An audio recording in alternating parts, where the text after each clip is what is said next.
బంగారాన్ని విడిపించి ఆ రోజు ఆన్లైన్ రేటుకే మేము కొంటాం. Sharma gold company. నమస్తే, వెల్కమ్ టు సుమన్ టీవీ. నేను మీ యామ్ని. ప్రస్తుతం మనతో ఉన్నారు ప్రముఖ ఆధ్యాత్మికవేత్త, ప్రముఖ జ్యోతిష వాస్తు పండితులు మంత సూర్యనారాయణ శర్మ గారు ఉన్నారు. గురుగారితో మనం మాట్లాడదాం. నమస్కారం గురుగారు. నమస్కారం అమ్మా, శుభం వ్యాధు. గురుగారు, ఇప్పుడు రోహిణి నక్షత్రంలో జన్మించిన వాళ్ళ స్వభావం అనేది ఏ విధంగా ఉంటుంది? అలానే వీళ్ళు ఎలాంటి రత్నం ధరిస్తే మంచిదండి? అసలు రోహిణి నక్షత్రం అంటే మనకి ఇక్కడ వృషభ రాశిలోకి వస్తున్నామా. వృషభ రాశి అంటే రాష్ట్రాధిపతి శుక్రుడు, ఇక రోహిణి నక్షత్రానికి అధిపతి చంద్రుడు. చంద్రుడు మనోకారకుడైతే శుక్రుడు భోగకారకుడు. అంటే భోగకారకుడైన రాశిలో ఉన్న నక్షత్రం అంటే భోగభాగ్యాలు కావాలి, మనసు కూడా ఉల్లాసంగా ఉండాలి. ఈ రెండింటి యొక్క కాంబినేషన్ కూడా. యాక్చువల్లీ వీళ్ళిద్దరు మంచి మిత్రులు కూడా. శుక్రుడు మంచివాడే, చంద్రుడు మంచివాడే, ఇద్దరు కలిసినప్పుడు ఒక రకమైన ఆహ్లాదకరమైన జీవనం కనబడుతుంటుంది. మనస్సు భోగము రెండు కలిసినట్టుగా ఉంటాయి. ఈ మనసు బాగుండి ఆలోచన బాగుంటేనే సుఖమైన సంసారం జరుగుతుంది. సో బెస్ట్ ఫ్యామిలీ లైఫ్కి ఏంటంటే శుక్రుడు ప్లస్ చంద్రుడి కాంబినేషన్ ది బెస్ట్ అంటామట. సో ఈ రోహిణి నక్షత్రం పుట్టిన వాళ్ళు ఎలా ఉంటారంటే ఓ రకంగా మంచి రాశిలో రోహిణి నక్షత్రం వచ్చింది కాబట్టి ఆ రోహిణి నక్షత్రం పుట్టిన వాళ్ళు అధిపతి చంద్రుడు కాబట్టి, అలాగే రాశ్యాధిపతి శుక్రుడు కాబట్టి, ఈ చంద్రుడు అన్నవాడు ఇక్కడ ఏంటంటే ఒక కళాకారుడుగా, అంటే వాళ్ళు ఎక్కడో ఒక అంటే ఒక అందమైన ఒక కళాకారుడు యొక్క తత్వం అంతా కనబడుతుందన్నమాట రోహిణి నక్షత్రం వాడికి. ఎప్పుడో ఎక్కడో లైఫ్లో వాడు ఒకసారి కెమెరా ముందు కనబడి నేను ఏదో వాడుకున్న లలిత కళలు అనుకోండి, 16 రకాల కళలు అనుకోండి, 64 కళలు ఉన్నాయి, 64 ఏదో కళ మీద ఆయన ప్రయోగాన్ని చూపించిన ప్రయత్నం చేస్తాడు. అది ఆట అనుకోండి, పాట అనుకోండి, ఇవి జ్యోతిష్యం కూడా ఒక కళే. అలాగా డ్యాన్స్ అనుకోండి, లేకపోతే ఈ మధ్య కొత్తగా రీల్స్ తయారు చేయడం మొదలు పెడుతున్నారు. అసలు ఇంతకుముందు అంటే హీరో హీరోయిన్ తప్ప ఇంకెప్పుడు మన స్క్రీన్ మీద కనబడేవాడు కాదు.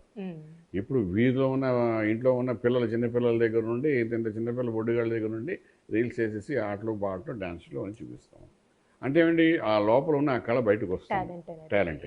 ఆ లోపల ఉన్న టాలెంట్ని తీసుకొచ్చే శక్తి ఈ రోహిణి నక్షత్రంలో పుట్టిన వాళ్ళకి ఉంటుంది. వాళ్ళలో ఆ కళ ఉంటుంది.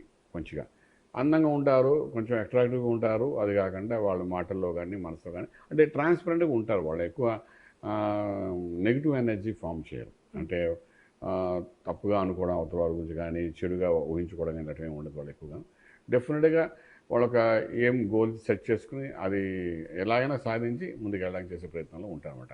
సో దీనికి కూడా అధిపతి చంద్రుడు కాబట్టి చంద్రుడు బాగా సక్సెస్ఫుల్గా ఉంటాడు ఇక్కడ.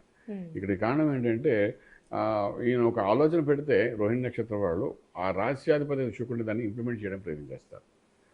ఒక బ్యాడ్ లక్ ఏంటంటే ఈ రోహిణి నక్షత్రం వాళ్ళతోని చదువు కంటే ఈ ఆటపాటల మీద ఎక్కువ ఉంటుంది. ఆ శుక్రుడు అలా కన్విన్స్ చేస్తుంటారు అనమాట.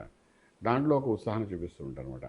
సో చదువు ఉంటుంది, కానీ అల్టిమేట్లీ ఏం చదివినా ఎక్కడో చోట పోయి చదువు కంటే ఆట డామినేట్ చేస్తుంటారు. ఫర్ ఎగ్జాంపుల్ మనం సినిమాల్లో చూస్తుంటాం, డాక్టర్ రాజశేఖర్ గారు ఉన్నారు. ఆయనేమో బేసిక్లీ మెడిసిన్ చదివారు, కానీ సినీ రంగంలోకి వచ్చి ముందుకెళ్ళిన వాళ్ళు ఆయన. ఇలాగంటే ఏంటి, ఆ చదివిన చదువు కంటే ఈ కళారంగాన్ని ముందుకు తీసుకెళ్తుంది కదా. అట్లాగేంటంటే ఈ కాంబినేషన్ ఎప్పుడు ఆ కల్చర్ యాక్టివిటీస్ మీద ఎక్కువ ఫోకస్ చేయడం ప్రయత్నం చేస్తారనమాట. చదువు కంటే చదివిన సంబంధించిన పనులు చేయకుండా వేరే రకమైన పనులు వాళ్ళు ముందుకు రావడానికి ప్రయత్నం చేస్తారనమాట. సో ఇక్కడ ఉన్న చంద్రుడు కూడా మనకు ఎటువంటి పాపగ్రహాలు కలగకుండా ఉంటే ది బెస్ట్ లైఫ్ అని చెప్పడానికి అవకాశం ఉంటుంది. అలానే ఇప్పుడు ఆర్థికంగా కానీ వ్యాపారస్తులకండి ఈ నక్షత్రంలో జన్మించిన వాళ్ళకి అసలు ఏ విధంగా ఉంటుంది? ఈ నక్షత్రంలో పుట్టిన వాళ్ళకి ఏంటంటే ఆర్థిక వ్యవహారంకి వచ్చినప్పుడు మళ్ళీ దశలు అంతర్దశలు కాకుండా వీళ్ళు ఏంటంటే షార్ట్ టర్మ్లో ఏదైనా ఇన్కమ్ సంపాదించడంలో మంచి ఆరితేరిన వాళ్ళే ఉంటారనమాట. ఇప్పుడు లాంగ్ టర్మ్ కూడా వెయిట్ చేయరు వీళ్ళు. ఒక మ్యాక్సిమమ్ ఈ 1 మంత్, ఇప్పుడు ఫర్ ఎగ్జాంపుల్ కొంతమంది ఈవెంట్ మేనేజ్మెంట్ చేస్తుంటారు. It's only 3 days 4 days events తయారు చేస్తారు. చేసి అందులో వచ్చిన డబ్బుతో వాళ్ళు హ్యాపీ అయిపోతారు. తర్వాత ఫ్రీగా ఉంటారు. అంటే ఫ్రీలాన్స్గా ఎక్కువగా ఎర్నింగ్స్ అనేది చాలా ఇంట్రెస్ట్ చూపిస్తారు. ఎర్నింగ్స్ ఆర్థిక బలం చాలా బాగుంటుంది. వీళ్ళు వ్యాపారం చేసినా బాగుంటుంది. అలాగే ఉద్యోగంలో కూడా ఏంటంటే ఏ ఉద్యోగం చేసినా కూడా ఏంటంటే అందులోనూ కూడా వాడు ఒక ఇన్కమ్, డిఫరెంట్ ఇన్కమ్ ఎలా బయట తీయాలనే ఆలోచనలో ఉంటారన్నమాట. సో మనీ ఫైనాన్షియల్ ఇష్యూకి వచ్చినప్పుడు మాత్రం ఖర్చు విపరీతంగా ఉంటుంది వీళ్ళకి. ఆలోచన అంటే కొంచెం భోగాలకు సంబంధించి ఖర్చులు ఎక్కువ చేస్తారు. పెర్ఫ్యూమ్స్ అనుకోండి, లేకపోతే మనం అనుకుంటే ఆడవాళ్ళైతే పెర్ఫ్యూమ్స్, మగవాళ్ళైతే షూస్ అని టైస్ అని డ్రెస్సులు కానీ ఇలా ఎక్స్ట్రాడినరీ. అందరూ 1000 రూపాయలు వస్తువు కొంటే 2000 రూపాయలు కొనాలి. అలాగా కొంచెం ఎక్స్ట్రాడినరీ స్పెండ్ చేయడం ప్రయత్నం, అంటే భోగంతో కూడింది మోక్షం కూడా వీళ్ళది. అంటే కొంచెం లగ్జరీస్గా ఉన్నా లేకపోయినా లగ్జరీస్ లుక్ ఇవ్వడానికి ప్రయత్నం చేస్తుంటారు. ఈ క్యారెక్టరిస్టిక్ అనేది వీళ్ళలో ఉంటుంది. దానివల్ల కొంత ఎక్స్పెన్సెస్ ఎక్కువ కనబడుతుంది. నష్టం కంటే ఖర్చు ఎక్కువ కనబడుతుంది వీళ్ళలో. అది సంగతి. అలానే ఇప్పుడు వివాహానికి సంబంధించి ఈ నక్షత్రంలో జన్మించిన వాళ్ళకంటే ఏ విధంగా ఉంటుంది? చక్కగా చాలా ఎంజాయ్ చేస్తారండి. వివాహం మ్యారిటల్ లైఫ్ కూడా బాగా ఎంజాయ్ చేస్తారు వాళ్ళు. మ్యారేజ్ లైఫ్ బాగుంటుంది. వీళ్ళు కొంత అట్రాక్షన్ కూడా వీళ్ళు ఉంటుంది కాబట్టి డెఫినెట్గా రిలేషన్షిప్ అనేది చాలా బాగుంటుంది. చాలా బాగుంటుంది. ఎంత బాగుంటుంది అంటే మ్యారేజ్ అనేది ఒక పార్ట్ అనుకోవచ్చు.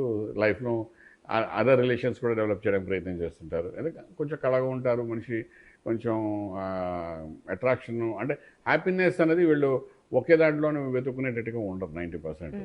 ఇప్పుడు పూర్వకాలంలో అయితే అలా బంధించినట్టు ఉంది, కానీ ఇవాళ రేపు ఆడవాళ్ళు మగపిల్లలు కూడా చాలా ఫ్రీగా ఓపెన్గా ఉండడము. ఈ డేటింగ్ అని అంటున్నారు. తర్వాత ఇంకేది రకరకాలుగా ఏంటంటే లివింగ్ టుగెదర్ అని వర్డ్స్ అని వస్తున్నాయి ఇంగ్లీష్లో. నాకు తెలియదు దాని మీనింగ్ అనుకోండి, మేము ఎప్పుడు చూడలే అవి. సో ఇవన్నీ వస్తున్నాయంటే వీటన్నిటికీ ఏంటంటే ఈ రోహిణి నక్షత్రం, వృషభ రాశి వాళ్ళు ఇలాంటి వాడికి ఇటువంటి ఆలోచనలు ఎక్కువ ఉంటాయి అన్నమాట. అంటే లైఫ్ని ఎంజాయ్ చేయాలి అనే ఒక తత్వాన్ని బాగుంటారు.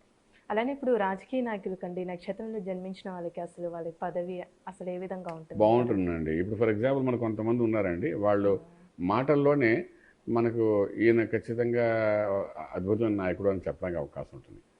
అలాంటి నాయకులు కొంతమంది ఉన్నారండి. మనకు ఆంధ్రాలో చూస్తే కాంగ్రెస్లో కనబడతారు, తెలుగుదేశంలో కనిపిస్తారు, అదే వైఎస్ఆర్ కాంగ్రెస్ కనిపిస్తారు. కొంతమంది నాయకులు ఉన్నారు. వీళ్ళందరూ ఇలా రోహిణి నక్షత్రం అంటే ఇటువంటి నక్షత్రాల్లో పుట్టిన వాళ్ళే. అంటే మనకి 27 నక్షత్రాలను రోహిణి నక్షత్రం మాట్లాడుతున్నాం. సో ఈ నక్షత్రం కొన్న థాట్స్ ప్లాన్స్ కొంతమందికి ఉన్నాయి. ఫర్ ఎగ్జాంపుల్ మనం ఎంపీ గారిని తీసుకుందాం. నాయుడు గారు ఉన్నారు తెలుగుదేశం నుండి.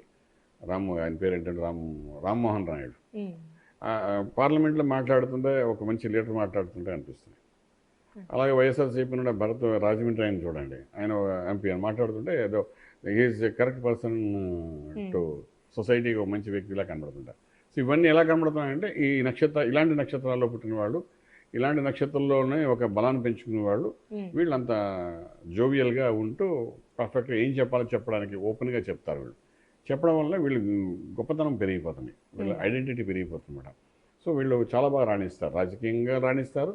ఫిలిం ఇండస్ట్రీలో హీరోలు హీరోయిన్లు కాకుండా సైడ్ హీరో ఉన్నా కూడా హీరో కంటే ఈయనకి ఎక్కువ పాపులారిటీ పెరిగిన వాళ్ళు చాలామంది ఉన్నారు. మన ఇంతమంది సైడ్ క్యారెక్టర్స్ చూస్తుంటారు, అంటే ఓన్లీ క్యారెక్టరిస్టిక్ ఉన్న వ్యక్తుల్ని క్యారెక్టర్ ఆర్టిస్టులు చూస్తుంటాం. ఆ సినిమాలు వాళ్ళ వల్ల హిట్ అవుతుంటుంది, హీరో కంటే వాళ్ళ వల్ల హిట్ అవుతుంటాయి. అంటే ఇవన్నీ ఏంటంటే ఇలాంటి నక్షత్రంలో పుట్టిన వాళ్ళందరూ మనకు అలా కనిపిస్తారు మనకి. అలానే వీళ్ళు ఎలాంటి రత్నం ధరించాలండి అసలు? ఇక్కడ మళ్ళీ రోహిణి అనేసరికి మనకు ముత్యం అనేది చాలా ఇంపార్టెంట్ రోల్ ప్లే చేస్తుంది. ముత్యం అనేసరికి మనకి ఇక్కడ బసర ముత్యం అంటామన్నమాట. ఈ బసర ముత్యం ఏంటంటే మనకు సాధారణంగా సముద్ర తీరంలో దొరుకుతుంటాయి. ఆల్చిప్పుల్లోనే మనకు 100% దొరుకుతుంటాయి. ఆ సముద్రంలో వర్షపు నీరు పడినప్పుడు ఆల్చిప్పులో ఓపెన్ అందులో ఆ నీరు పడినప్పుడు ఆ లోపల ఒక యాక్షన్ స్టార్ట్ అవుతుంది. చిన్న పురుగు ఉంటుంది. ఆ పురుగు రోజు రోజుకి అలా చేస్తూ ఒక్కసారి పిల్లలు పెట్టినట్టుగా ఈ ముత్యాలను పెడుతుందన్నమాట, తయారు చేసేది. ఒక ఆల్చిప్పులో కనీసం ఒక 7-8 ముత్యాలు దొరుకుతాయి, మంచి అద్భుతంగా ఉంటాయి. ఇవి మన సముద్ర తీరంలోకి వెళ్తే కనబడతాయి. మన ఆంధ్రాలో ఏ సముద్ర తీరంలో మనకు కనిపించవు. మనకు నార్త్లోకి వెళ్ళిపోతే అహ్మదాబాద్ దగ్గర అక్కడ ఉన్న శివాలయాలు ఉన్నాయి కదా, అటు సైడ్ పోతుంటే మనకు వాళ్ళు ఎక్కువగా ఏంటంటే దీన్ని తీస్తారు, సెపరేట్ తీసి అటు నుండి అమ్ముతుంటాం. సాధారణంగా ఈ ముత్యాలన్నీ కూడా మనకు జైపూరు, రాజస్థాన్ అటు పంచుని మనకు కనబడుతుంటాయి, వస్తుంటాయి కదా. సో వాళ్ళు జాగ్రత్త తీసి బందోబరుస్తారు అనమాట. ఈ ముత్యం అనేది యాక్చువల్లీ ఎప్పుడైతే ఈ బసర ముత్యం మనం పెట్టుకుంటామో ఇటు ప్రకృతిలో నుండి అది వచ్చినట్టు లెక్క. మన శరీరం కూడా ప్రకృతితో సమానం కాబట్టి అది ఎప్పుడైతే కనెక్ట్ అవుతున్నాం మనతోని ఒక చల్లటి మనస్తత్వము, ఒక తల్లి యొక్క స్వరూపంలాగా ఆ రత్నం ఎప్పుడైతే పెట్టుకుంటాం మనకు చాలా పీస్ ఆఫ్ మైండ్ ఉంటుంది.